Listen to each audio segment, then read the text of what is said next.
Nous sommes vendredi 9 septembre 2022. Voici les titres de ce journal. Cérémonie d'ouverture des travaux de la conférence régionale des leaders religieux basée sur la prévention de la radicalisation et de l'extrémisme violent. Elle a été présidée par le chef du gouvernement ce 8 septembre à Bobo-Dioulasso. Toujours ce 8 septembre s'est tenue la deuxième session extraordinaire 2022 de l'Assemblée législative de transition. À l'ordre du jour, l'élection des juges parlementaires des deux chambres des hautes cours de justice. Une occasion pour Aboubakar Togieni, président de l'ALT, d'interpeller les députés à redoubler d'efforts. Bonjour à toutes et à tous et bienvenue à cette session d'information de la mi-journée. Initiée par le ministre des Affaires religieuses et coutumières, la conférence régionale des leaders religieux des régions des Hauts-Bassins, des Cascades, de la boucle du Mouhoun et du sud-ouest sur la radicalisation et l'extrémisme violent s'est tenue ce 8 septembre à Bobo-Dioulasso. Présidée par le Premier ministre Albert Ouedraogo, l'objectif de cette rencontre est d'engager la concertation avec les leaders religieux des régions sur leur participation à l'édification d'un Burkina de paix et de cohésion sociale. Le compte-rendu est signé Joseph Koudougou, notre reporter sur place. C'est une grande rencontre régionale des leaders religieux des Hauts-Bassins, des Cascades, de la boucle du Moun et du Sud-Ouest. La prévention de la radicalisation et l'extrémisme violent au Burkina Faso est l'objectif qui a réuni ses participants. Une cérémonie d'ouverture présidée par le Premier ministre. Le Burkina Faso était autrefois connu pour sa diversité religieuse et son modèle réussi de coexistence pacifique. Plusieurs facteurs, dont la progression pacifique des différentes confessions religieuses, expliquent cet ancrage du pluralisme religieux.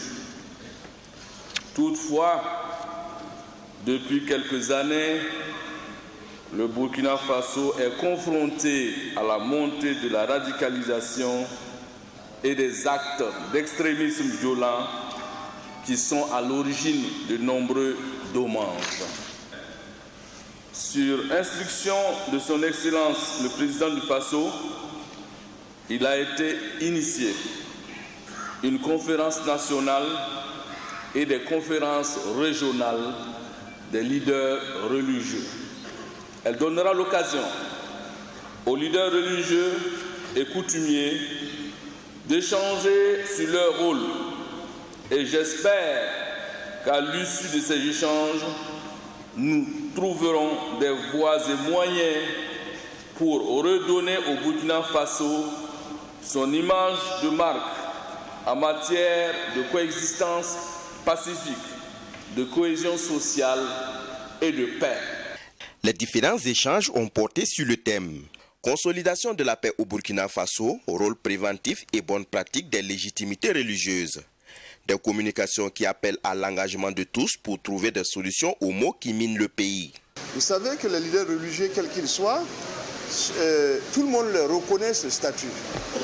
Donc, ils sont légitimes.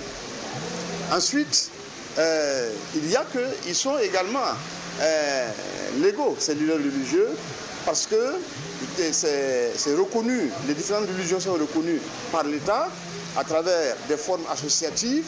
Donc il y a non seulement la légitimité, mais il y a également la légalité. Donc ça veut dire que les leaders religieux, comme vous le savez, ce sont des leaders d'opinion. Donc en provoquant une telle rencontre, cela permet aux uns et aux autres de pouvoir se concerter, de pouvoir se parler, de pouvoir partager en réalité les expériences. Et comme c'est en termes d'idées, bon, évidemment, chacun gagne. Environ 1500 participants ont pris part à cette rencontre régionale. Plusieurs opérateurs économiques de la région des Hauts-Bassins étaient également à cette rencontre. Deuxième session extraordinaire de l'année 2022 de l'Assemblée législative de transition tenue ce 8 septembre à Ouagadougou. Une session au cours de laquelle des juges parlementaires des deux chambres des hautes cours de justice vont être élus. À noter que la prochaine séance plénière aura lieu aujourd'hui même. C'est dans ce reportage de Fatima Tanikema. Cette deuxième session extraordinaire de l'année 2022 de l'Assemblée législative de transition est consacrée à l'élection de juges parlementaires et leurs suppléants pour siéger à la Haute Cour de justice. Il s'agit de l'élection de 6 juges parlementaires titulaires pour la première chambre, 6 juges parlementaires titulaires pour la chambre d'appel et leurs suppléants.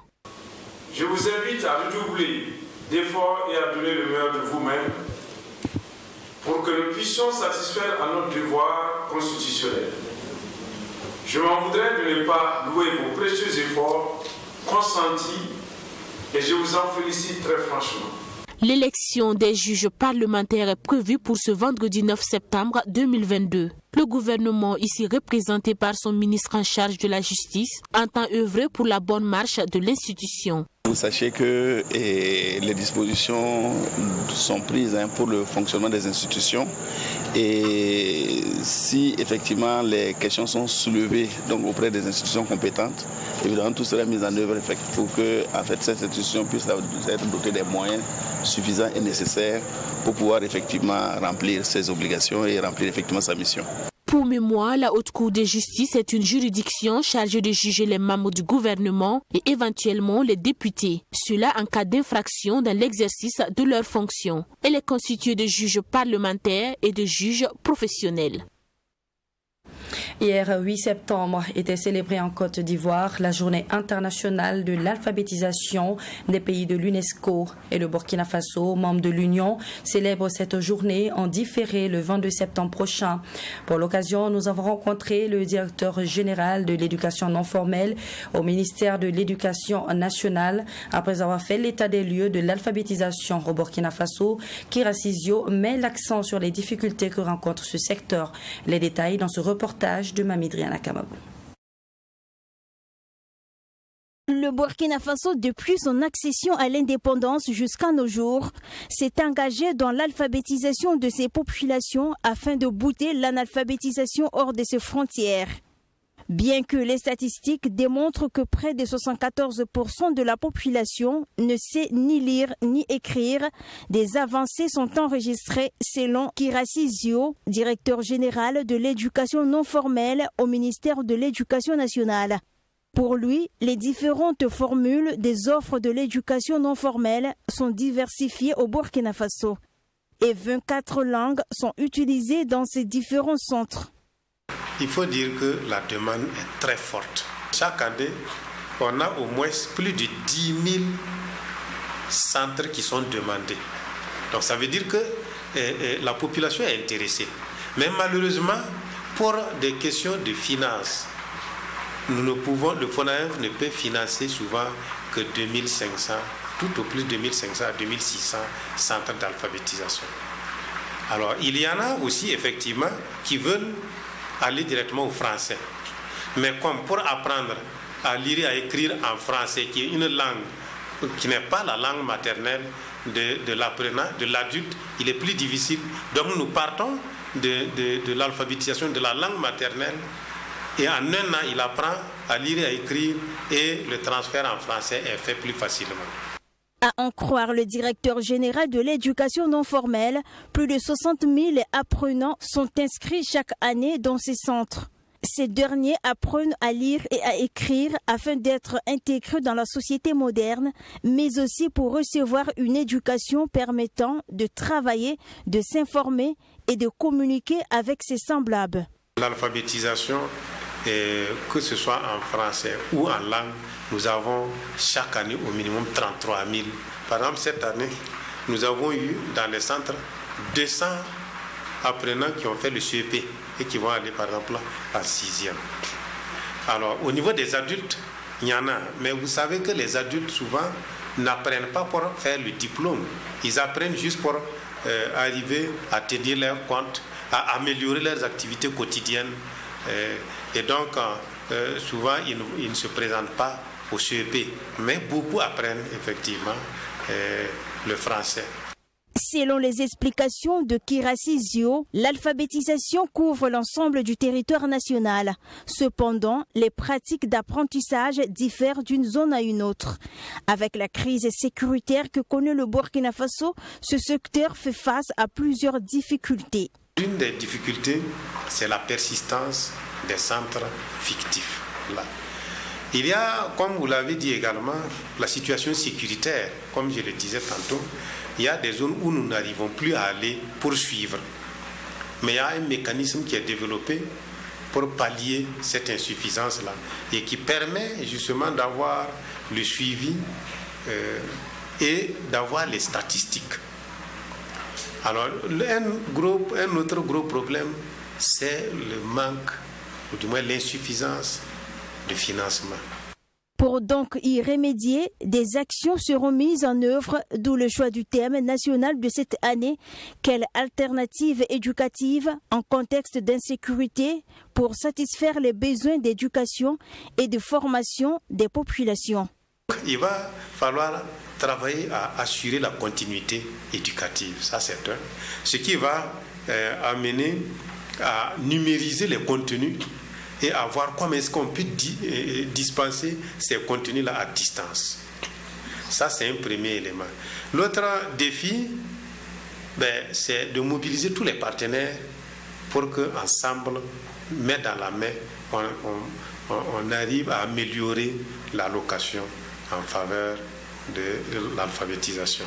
La réflexion de l'édition 2022 est portée sur l'alphabétisation pour une reprise axée sur l'humain. La journée internationale de l'alphabétisation est commémorée cette année du 8 au 9 septembre à Abidjan en Côte d'Ivoire autour du thème international « Transformer les espaces d'apprentissage et d'alphabétisation ».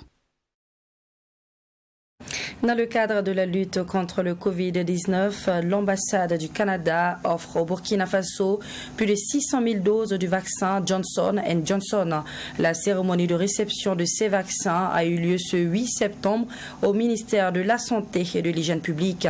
Selon les autorités, ces vaccins permettront de mieux faire face à la maladie. C'est un reportage de Hyacinthe Sawadgo. La République du Canada fait don de 672 000 doses de vaccins Johnson & Johnson au Burkina Faso. Comme partout dans le monde, le Burkina Faso fait toujours face à la pandémie du Covid-19. À ce jour, moins de 10% de la population est pleinement vaccinée contre cette maladie. Et il faut continuer afin de toucher une bonne partie pour lutter efficacement contre la maladie. C'est dans ce cadre que le Canada, par le biais du mécanisme COVAX, apporte son soutien avec des doses de vaccins. La pandémie de Covid-19 est une menace mondiale qui ne connaît pas de frontières. Que ce soit au Burkina Faso ou au Canada, la Covid-19 a fait trop de victimes. Et la pandémie ne sera surmontée pas que par une prise d'action coordonnée à l'échelle mondiale. C'est pourquoi le Canada s'est engagé à contribuer à l'effort mondial pour mettre fin à la pandémie de Covid-19 et pour s'attaquer à ses effets dévastateurs sur la santé, la société, l'économie et la sécurité des populations du monde entier. Le ministre de la Santé et de l'Hygiène publique remercie les donateurs et promet que dans les jours à venir, ces vaccins seront distribués à travers le territoire national. Depuis le lancement de la campagne de vaccination le 2 juin 2021, et cela jusqu'au 27 août dernier, plus de 2 millions de personnes ont été complètement vaccinées. C'est important, c'est de gros efforts quand on sait que le Burkina a commencé à vacciner bien plus tardivement que beaucoup de pays. Ces 2 millions de personnes vaccinées représentent un peu moins de 10% de la couverture de la population. C'est pour ça que la réception de ces 672 000 doses de vaccin Johnson & Johnson seront distribuées au travers de toutes les régions et contribueront fortement à renforcer la disponibilité du vaccin. Du 29 août au 4 septembre, 73 nouveaux cas de Covid-19 ont été confirmés avec 83 guérisons et 0 décès. Depuis l'avènement du Covid-19, le nombre total de cas confirmés est de 21 479 avec 387 personnes décédées.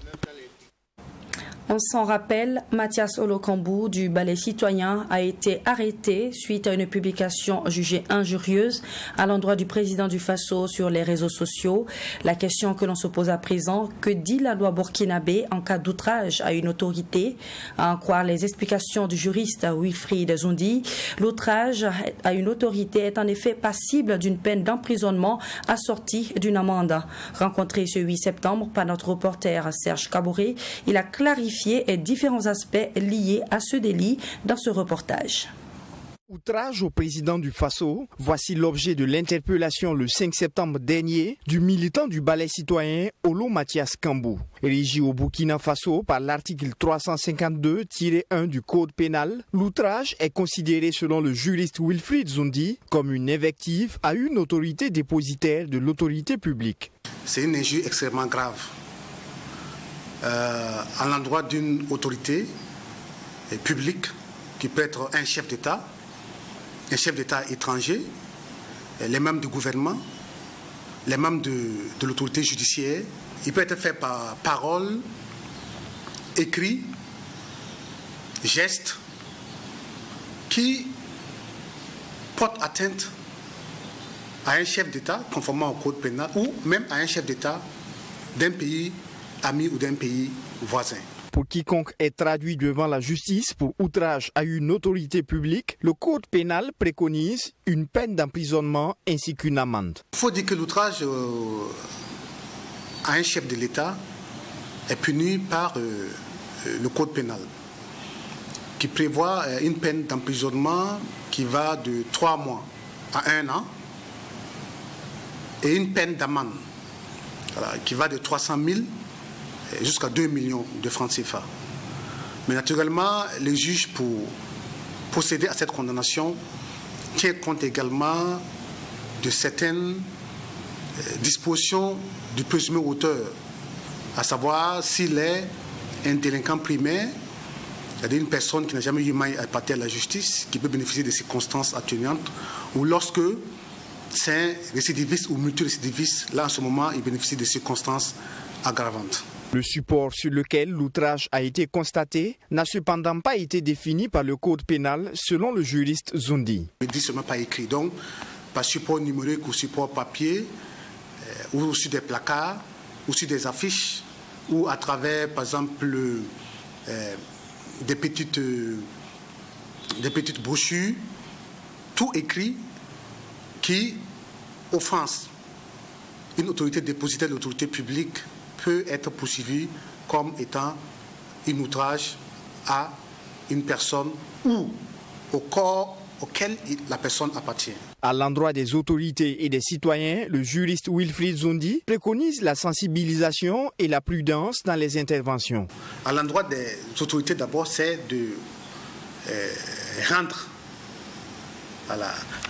disponible et faire la promotion des lois de la République. Parce que dans la plupart des cas, on constate que la plupart des infractions proviennent moins de la mauvaise foi, mais plutôt de la méconnaissance des lois de la République. À l'endroit des citoyens également, il faut bien sûr prendre connaissance de ces textes-là, essayer de s'informer auprès des personnes qui sont habilitées à les connaître avant de prendre des positions sur des grandes questions sensibles de la nation. Au juriste de préciser que la constitution burkinabé se veut claire dans le sens que la liberté d'expression ne peut se faire que dans les cas prévus par les lois et les règlements. Toutes les expressions en dehors du carcan défini par les lois de la République peuvent donc tomber dans les coups de poursuite judiciaire. La Loterie nationale burkinabé accorde un soutien financier de 10 millions de francs CFA à l'Association des journalistes sportifs du Burkina. Une somme censée financer les activités de l'association et cette signature de convention est intervenue mercredi dernier entre la LONAB et l'AGSB et représente ainsi donc un partenariat prévu pour s'étendre sur une longue durée selon les deux parties. Assami Thiam Touré pour le compte rendu. 10 millions de francs CFA, c'est la somme que l'Association des journalistes sportifs du Burkina obtient grâce à un partenariat avec la Loterie nationale burkinabé. Un soutien financier pour accompagner la JSB dans ses activités et lui permettre d'atteindre ses objectifs. Un chèque qui relève de l'importance que la LONABE accorde aux journalistes sportifs, à en croire le directeur. Ce chèque a une très grande importance aux yeux de la LONABE. Nous avons pour objectif, en remettant ce chèque, de redynamiser, de réchauffer, de booster l'activité journalistique et notamment sportive. Parce que nous restons convaincus qu'à travers vous, les journalistes sportifs, l'information de qualité arrivera au sein de nos populations qui sont toujours les bénéficiaires des activités de la LONABE. Le directeur n'a pas manqué par ailleurs d'interpeller la JSB sur le devoir de redevabilité. Pour lui, cette somme est destinée à financer les différentes activités. Par conséquent, les dépenses devront être justifiées. Vous savez, la LONABE est une société d'État. Les fonds que nous utilisons ne sont pas nos fonds. Je précise que les fonds de la LONABE ne sont pas nos fonds. Ça va de bon, c'est aisé de comprendre que de l'argent qui appartient aux contribuables, l'argent qui appartient au peuple doit normalement et doit obligatoirement être justifié. Lorsque nous donnons cet argent, à notre niveau également, nous devrons justifier cet argent au niveau de nos autorités compétentes, au niveau de nos partenaires. Donc ici, que tout argent que vous recevrez de la LONABE soit impérativement justifié. Et cela relève d'ailleurs de la bonne gouvernance. Un geste qui a été bien accueilli par les premiers responsables de l'AJSB qui étaient tous présents à la signature de convention. Le président de l'AJSB a rassuré également la LONABE que cet argent sera bien utilisé. Pour lui, c'est une épine du pied qui vient d'être enlevée. Ah oui, et ça fait très longtemps qu'on attendait donc un partenariat formel qu'on va signer bientôt dans les prochains jours. Mais on a déjà encaissé donc, le chèque de 10 millions. C'est une joie naturellement qui m'anime en tant que président de l'Agence des journalistes sportifs du Burkina. Nous disons merci au directeur général de la LONABE et à toute son équipe pour cette confiance faite à la JSB. En même temps, nous rassurons le directeur général de la LONABE du bon usage que nous allons faire parce que nous savons, comme le dit le slogan de la LONABE, les lots aux parieurs, aux gagnants, donc les bénéfices aux FASO. Et je pense que ces bénéfices-là, c'est une partie de ces bénéfices que la LONABE nous donne, donc qui va transiter juste par la JSB pour arriver donc, à la jeunesse que la LONABE soutient. Donc nous allons utiliser cet argent pour développer des initiatives en faveur de la jeunesse et nous allons nous faire le devoir de justifier donc, ces fonds-là afin donc, de faire vivre ce partenariat à travers le temps. La JSB, dans son programme d'activité, après la Supercoupe AJSB, s'apprête à organiser une assemblée générale ordinaire le 23 septembre prochain et la nuit des champions le 22 octobre. Un accompagnement qui arrive donc à point nommé, termine le président de la JSB. Dans le cadre de sa tournée africaine, le président de la République de Pologne, Andrzej Duda, est arrivé en Côte d'Ivoire ce mercredi 7 septembre 2022. Une visite d'amitié et de travail de 24 heures où il était question pour les deux chefs d'État du conflit en Ukraine et de la signature d'un mémorandum d'entente entre la Côte d'Ivoire et la Pologne. Le président ivoirien a également exprimé des préoccupations en lien avec l'impact de la guerre en Ukraine sur le commerce international et sur la croissance de l'économie mondiale. Après le Nigeria, le président polonais Andrzej Duda poursuit sa tournée africaine à Abidjan, où il a rencontré son homologue ivoirien Alassane Ouattara. Au cœur des discussions entre les deux chefs d'État, le conflit en Ukraine, en particulier ses répercussions sur l'économie mondiale. Nombreux pays africains subissent notamment une forte inflation et des pénuries alimentaires. Nous sommes préoccupés par l'impact de la guerre en Ukraine sur les échanges internationaux et du taux de croissance de l'économie mondiale qui risque d'être en récession et en particulier les conséquences néfastes sur les pays africains. J'ai insisté pour dire que nous sommes conscients qu'il est important de respecter les frontières héritées depuis quelques décennies et que pour cela nous avons montré notre soutien à l'Ukraine dans son combat pour recouvrer ses frontières naturelles. La Pologne entretient des relations tendues avec la Russie depuis la fin de l'URSS en 1990 et veut s'assurer du soutien des pays africains.